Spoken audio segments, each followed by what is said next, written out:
Ko'p qismliq tor romani Alvasti Qo'nchaq. Avtori Shirzod Komil.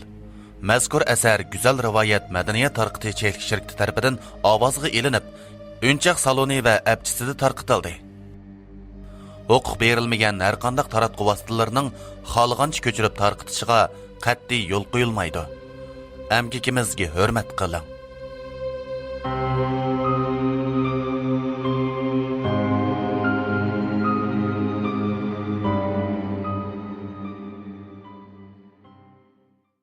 Alvasti Qo'nchaq. Avtori Shirzod. 3-qism.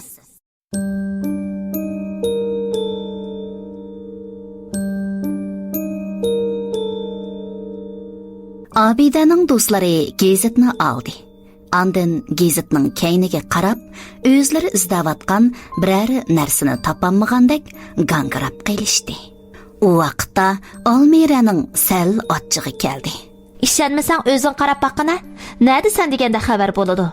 Sen bugün rastla ağırıp qalgandek turursan. Abida ishengisi kelmagan holda gazetni qo'liga oldi. Endi umu gazetning oldi keyniga qarab, o'zi atdigan ko'rgan xabarni topolmadi. Bu zati qandaq ish? Men atdigan rastla o xabarni ko'rgan. Uning ustiga dadamni ko'rgan edi. O texi menga o'qib bergan. Qandaq bo'lib, bundaq bo'ladi. Rastlı yo'q-ku o xabar. Almira uningga qarab sal ansirab qoldi. Bo'ldi. Biz chiqib tamoq yeyli. Tushdan keyin yana to'shqichi darslar bor. Oldi bilan qo'saqi bir narsa yeyli. Abida haqiqatan hayron qoldi. Uning dadisimi shu xabarni ko'rgan tursa, qandoqsiga gazetdan yo'qab ketgandi. Uning besh qiyishqa boshildi. Tamak vaqtida Abida do'stlari bilan birga o'ltirgan bo'lsa-mu, ammo uning ko'ngli boshqa yerda edi. Uning ko'z oldidan yiliqi sirliq kichik qiz va qora kiyimlik odam ketmayotdi. Sening rastli bugun bir yerlaring og'riyotamdi qandaq? So'radi yana Almira. Yo'q. Faqat bek charchab ketgan o'xshayman. Tunugun axsham yaxshi uxlayolmagan edim. deb javob berdi Abida, haqiqiy ahvolni deyishga bo'lmaydiganligini tushunib. Tushdan keyingi darslarda Abida derazadan sirtqa qarab o'ltiradi. Osmon tuyuqsiz tutilib, qora bulutlar osmonni qopildi. Qarmoqqa qattiq yomg'ir yog'adigandek qiladi. Mushu vaqtda u to'satdan sinfning orqa eshigidan koridorga qaragan edi. U koridorda bir kichik soyni ko'rgandek bo'ldi. Ko'zlarini uvlab qaytadan qaragan edi. Hech kim ko'rinmadi. Darslar tugab, sinfdan chiqqanda u koridorda bir kichik qizning kulgan ovozini angladi. Acha, biz birga o'ynaylik-chi. Bu ovozni anglagan Abida darhol quloqlarini etib oldi. Uning yuragi shiddat bilan so'qishga boshildi. Ay, nim qilyapsan? deb so'radi Almira hayronlik bilan. Sen ovozni anglamadingmi? so'radi Abida. Qaysi ovozni deysan? Men faqat sinfdagi bolalarning ovozini angladim. Abida atrofiga qaradi. Hamma narsa normal edi. O'quvchilar sinfdan chiqib, uylariga qaytish uchun tayyorlanayotdi. Ammo u kimdir uni ko'zlayotgandek his qildi. Abida maktabdan chiqib, dadasining mashinasini ko'rdi. U mashinaga chiqib o'tirganda dadasi uningdan: "Bugun maktabda ishlaring o'ngishli bo'ldimi?" deb so'radi. Abida dadasiga qarab: Dada, atiganki gazetdagi xabar esingdimi? deb so'radi. Dadasi sal hayron bo'lib qarab: "Qaysi xabarni deysan? Men bunday xabarni ko'rib boqmadim. Bugun gazetda hech qanday odamning o'lim xabari yo'q-ku." Abidaning yuragi siqilib ketdi. Dadasining gapiga ishongisi kelmadi. Ammo siz menga uni o'qib bergan edingiz-ku. Dadasi uningga ansirgan holda qarab: "Sen yaxshimi qizim? Balkim sen nimalarni deb yuraysan? Men sana bunday xabarni o'qib bermadim." Abida dadasi bilan talishishni xohlamadi. u jimjit o'ltirib derazadan sirtqa qarashga boshladi. ular uyga qaytish yo'lida Obida yo'l bo'yida bir qora kiyimlik odamni ko'rgandek qildi. Ammo mashina tez o'tib ketgachga aniq ko'rolmadi. Uyga qaytib kelganda Obida o'z uyiga kirib chapinni soldi. U o'ginish ustiliga qarab cho'chib ketdi. Heliq qo'nchoq uning ustida turardi. Bu qo'nchoq yana qandoq paydo bo'lib qoldi? deb pichirildi hamda qo'nchoqni qo'liga ilib uningga diqqat bilan qaradi. Qo'nchoqning kiyimini chang bosgan edi. Ammo uning yuzi xuddi hayot odamninkidek qizarib turardi. Tuyuqsiz u qo'nchoqning qo'lida bir parcha qog'ozni payqadi. U qog'ozni oldi va uni ochdi. Qog'ozga nihoyat kichik harflar bilan Menga yordam qil. U meni tutib oldi. U seni tutmoqchi. degan xatlar yezig'liq edi. Obida qog'ozni yerga tashlab etib, orqaga chekindi. Uning butun badani titrashga boshladi. U darhol telefonini ilib, shu qog'ozni suratga tortib oldi-da, ondan qo'nchoqni va qog'ozni ilib, yoshirish uchun ustal tortmasiga soldi. U telefoniga qarab, o'zi tatgan suratni ochdi. Ammo suratda qog'oz yo'q edi. Faqat uning qo'lini ko'gili bo'ladi. Obida buni ko'rib, hayron bo'lib turib qoldi. Bu chaqda Obidaning telefoni chiringildi. Bu notanish nomerdan kelgan telefon edi. U javob berishga ishkilandi. Ammo oxiri so'z ochdi. Voy, siz kim? Telefondan ovoz chiqmadi. Faqat bo'sh nafas elish ovozini anglag'ili bo'ladi. Siz kim? Siz kim deyapman? So'radi Obida ovozi titrab turib. Tuyuqsiz bir kichik qizning ovozi anglandi. Sen qocholmaysan. Biz birga o'ynashimiz kerak. Men seni kutyapman. Obida telefonni tashlavatdi va orqaga chekindi. Telefon yerga tushib ketdi. Obida qizim, sana bir ish bo'ldimi?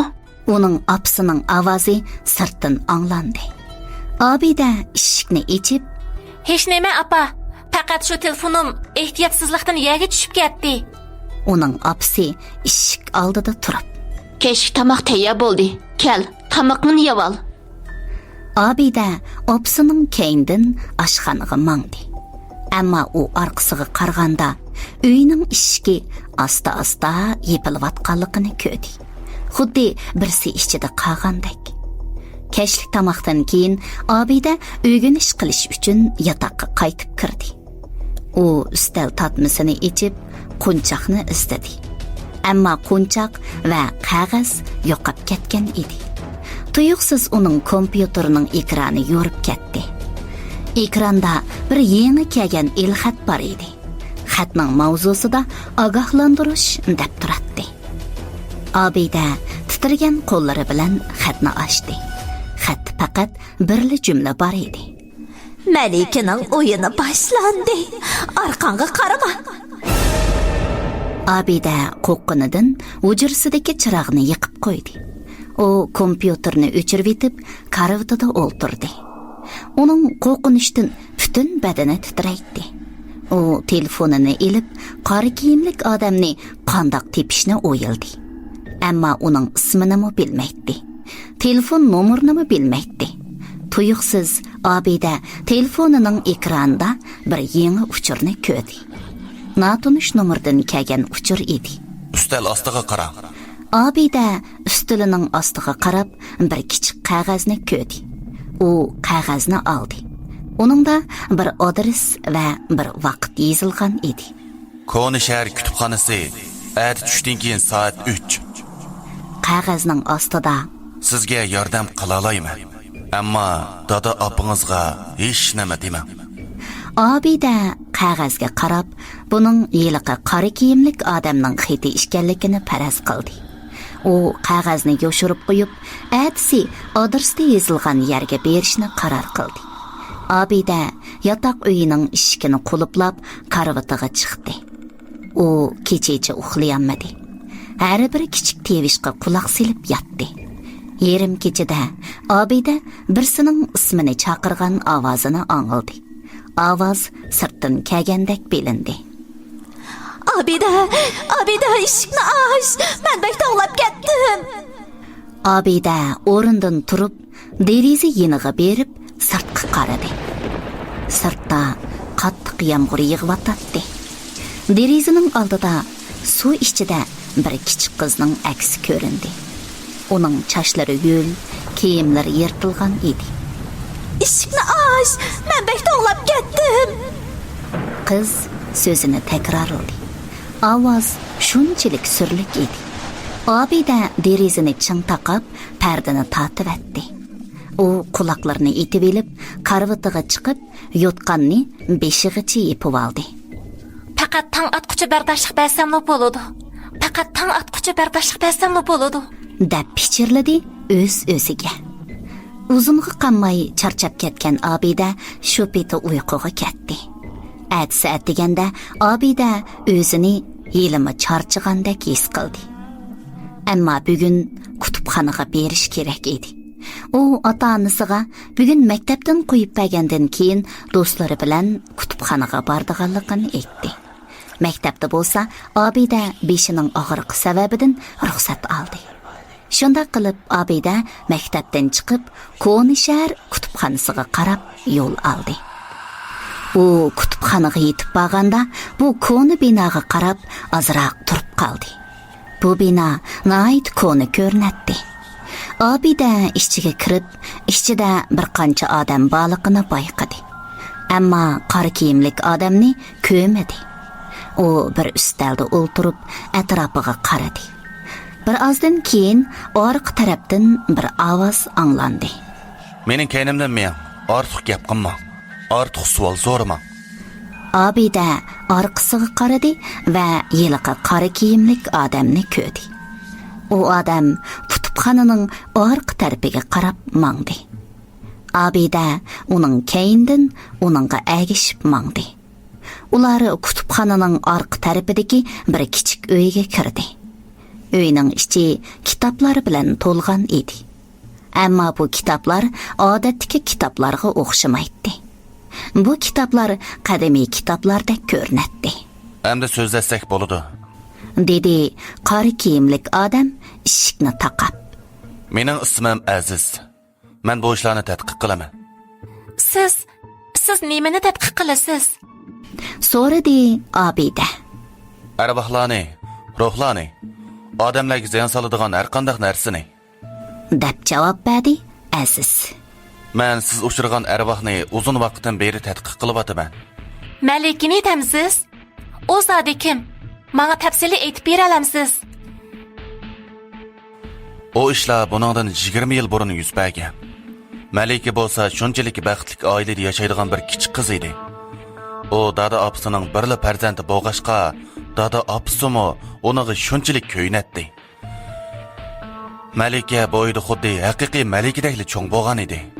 Lekin uzoq o'tmay bu oilada bir qo'rqinchli ish yuz berdi. Bu oilaga kimning asiti keldi, uni hech kim bilmaydi.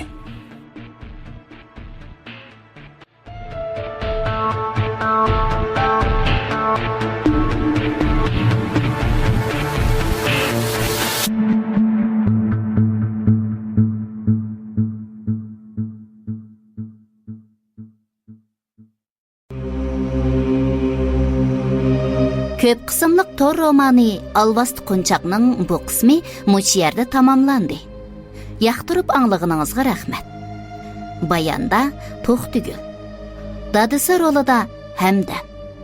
Apsi rolida Go'zalnur Muxtar. Malika rolida Orzugul. Aziz va boshqa qo'shimcha rollarda Asqarjon.